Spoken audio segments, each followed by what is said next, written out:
Hello out there YouTubers, and welcome to Ruby's Classic Cooking. And today I am making Mommy Crisp Chicken. It's a recipe our kids loved when they were little. They still love now today, now that they're grown-ups.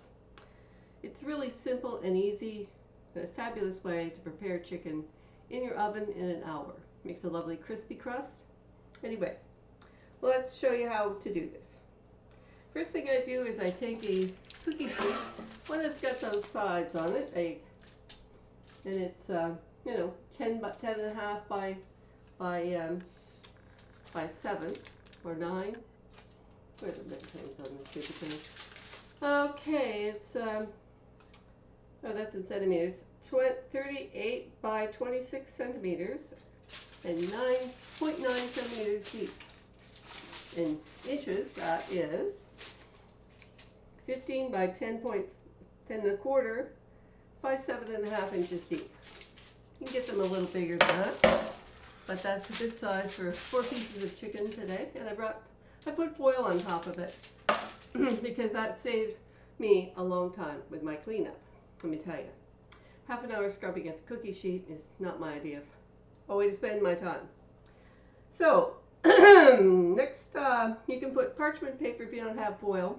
But don't use wax paper, butcher paper, or plastic wrap, for goodness sake, because they are not oven safe, and they might catch on fire or melt around your chicken, which you would not like. Anyway, first of all, I've got about a half a cup of flour here, just all-purpose flour, which I put in there. Oh, and I knew I forgot something: salt and pepper. I'm just going to add a little salt and pepper to that. And you can add a lot of salt and pepper if you like. If you want to spice it up more than I do, I don't like to spice it up too much. You can just add some dried chili flakes, or you could grate up some jalapeno pepper, or take the seeds out of one and dry it and add that to it. So, Anyway, some salt and pepper goes into my flour. And I have an egg, just a grade A large egg. If you like using brown eggs, go ahead and use brown eggs. But you know what, I'll tell you something about eggs. The only difference between a white egg and a brown egg is the kind of chicken, the species of, well, not species, but the particular breed of chicken that laid it. Some chickens lay white eggs, some chickens lay brown eggs. So, inside they all look the same. So you can buy the cheaper white eggs, or you can buy your omega eggs, or whatever kind of eggs you normally buy. Now, when I first started doing this, the recipe said to use canned milk, but I never ever have canned milk in my house. So I've discovered that an egg with a little bit of water added to it, about a tablespoon of water added to it, just a splash, as they say, will do the job. I'm just going to put a little splash of water in here for my sake. There you go. Don't even need to measure it, I just add that. So, just take my fork and beat this up, just so it looks a bit like scrambled eggs, actually. And I just beat that up. Now, if you were watching my previous video, I butchered up a couple of chickens yesterday, and in real time, but that may actually be just the first part of this video for all I know. Who knows what might happen when I start editing these videos. Anyway, there's that done. And now, here's my chicken legs from yesterday. And I also take my breadcrumbs. It's another save the dirty dishes trick I have developed over the years. These are breadcrumbs. These are just plain old white bread that we happened to have some in the house. It was stale, so I dried it out. I just left it out on a big plate to dry out, air dry for a couple of days, and then I beat it down to a fine powder. You can buy breadcrumbs at the grocery store, but you can make your own too. So I'm just going to pour a good amount here on the edge, and that's to coat my chicken with. So I'm just going to seal this back up. If I can't dump any of these things back into their main containers, because salmonella contamination is not a very nice thing to do to yourself. And I'll tell you that chickens, 1/3 of all chickens that go through processing plants are going to be contaminated with salmonella. So you want to wash your surfaces and wash your hands with soap and water after you handle them. But that being said, they are perfectly safe to cook because it's just a normal thing that happens with chicken when it's processed. So, you know, don't worry about it. Don't stress about it. Just wash your hands with soap and water. Simple. So now I'm just going to take my flour first. I'm going to take my chicken pieces here, and I'm going to just dredge them in my flour. Oops, I better stir that around a bit or I'll have all the pepper and salt on the first piece. So I just stir that around a little bit with my fingertips.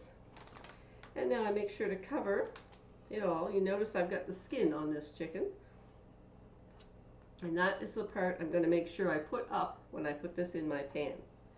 I'm going to cook this at 325 Fahrenheit in my oven for 1 hour. And I never find that that is undone. It's done perfectly every time. Been doing this for, well, first time I made this recipe was when I was in school in junior high, grade 7, grade 8. I was in grade 8, and we made this chicken dinner for ourselves at lunchtime. It was really, really good. And she used canned milk, but to do it, but I use, like I said, I use an egg. So let me see now. I'm rolling this in plain old breadcrumbs today. But if you want to spice this up, you could add dried chili flakes to that flour, or you could add some ground up jalapeno or whatever to the breadcrumbs. Something dry anyway. And let me see. You can also use crushed up cornflakes, or we make another version nowadays, which we call Daddy Crisp chicken, which we pound up a bunch of, and we crush a bunch of, bacon dippers, and they are really good because it gives you a bit of flavor of bacon on your chicken, which is really good. Now I'm going to make sure I coat every bit of this flour on this chicken because I don't want any floury bits when I get done. So I'm just going to make sure that everything is coated.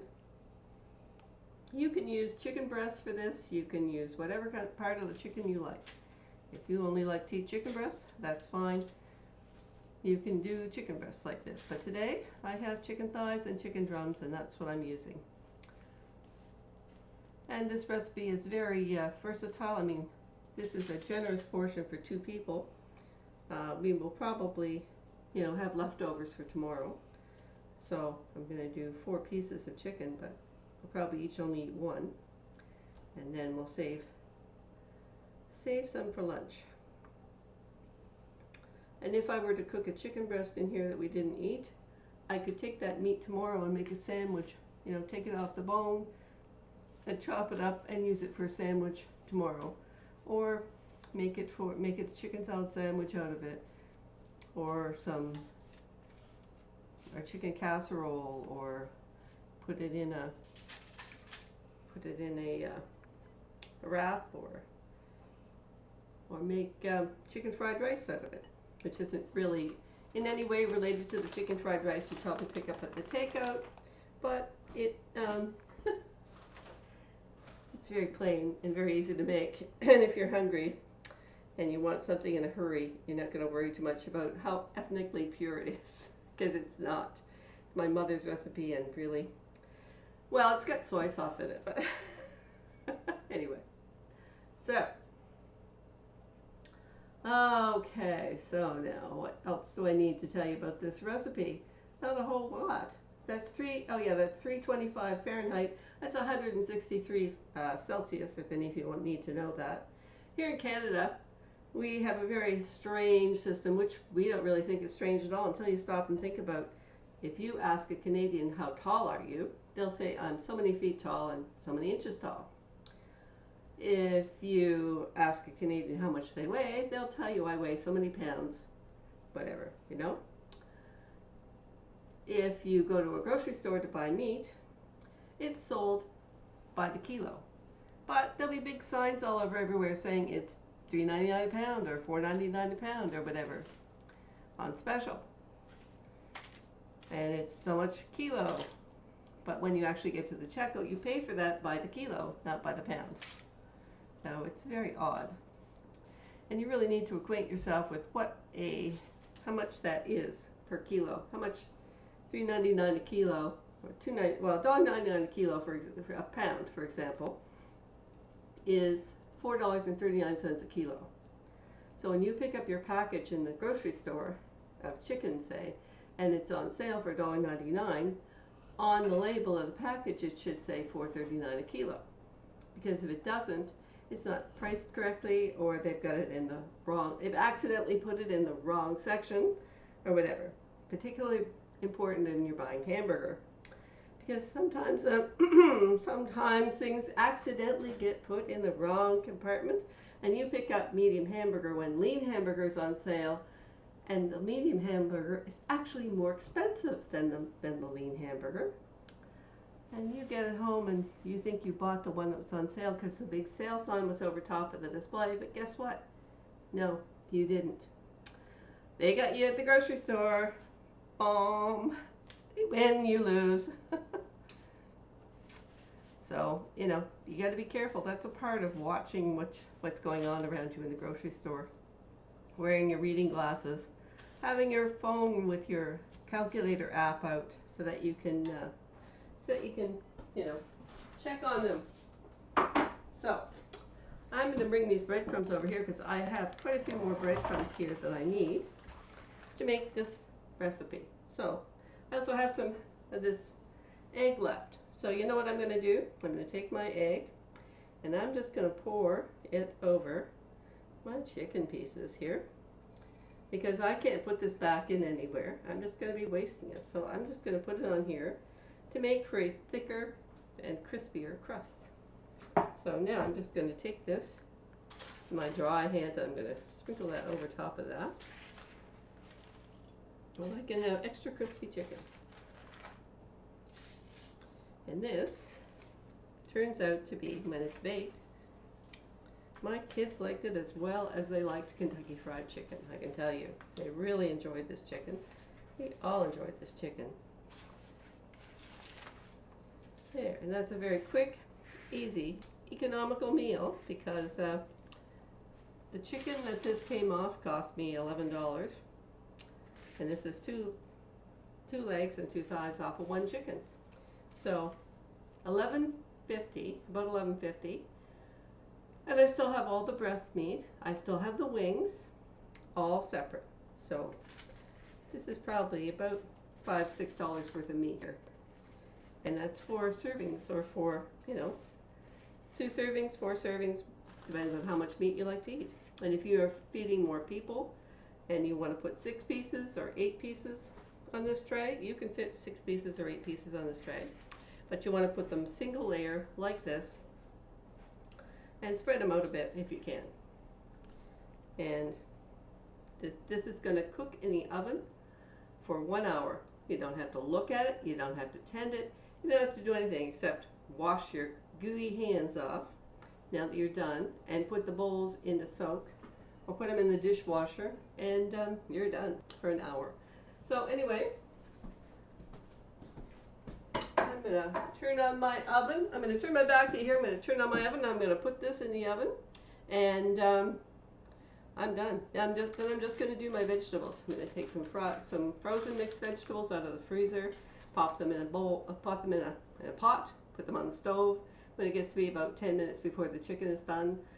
And if I want a potato, I may put it on right now, because baked potatoes like an hour at 400 degrees. So I may put on some sweet potato tonight, because my husband's not eating potatoes these days, losing weight, he says. So anyway, I may have a sweet potato, and we'll have some mixed vegetables. But if you don't like frozen mixed vegetables, you could have peas or beans or corn or broccoli, cauliflower. You can have a salad with this. It's very versatile and easy. Like, this is your main, add to it whatever you want. But frozen mixed vegetables, especially in the wintertime, is a very quick and easy thing to add to a meal. Because you just open up the bag, throw them in a pot, put the rest of the bag back in your freezer in your kitchen and add some water. Bring them to a boil. You don't want to cook them to death. You just want to boil them till they're pretty much done. 10 minutes, bring them to a boil. And if you like them al dente, great. However you like your veggies done. Anyway, I'll be back when I'm taking this out of the chicken in an hour to show you how it turned out at the end. And then my husband and I are going to eat this for dinner. Anyway, so hope you try this recipe. Please let me know if you liked it, or what you thought of it, what you added to it, if you did it just exactly as I do it here at home. And if you want to hit like and subscribe, hey, I'd be very happy to have you do that. Anyway, you guys have a great day out there in YouTube land, and I hope to see you watching me. I hope you're going to be watching me again the next video I make. And I'm not sure what that's going to be of, but we'll see what I'm cooking tomorrow. Anyway, this is Ruby's Classic Cooking Mummy Crisp Chicken. Bye for now.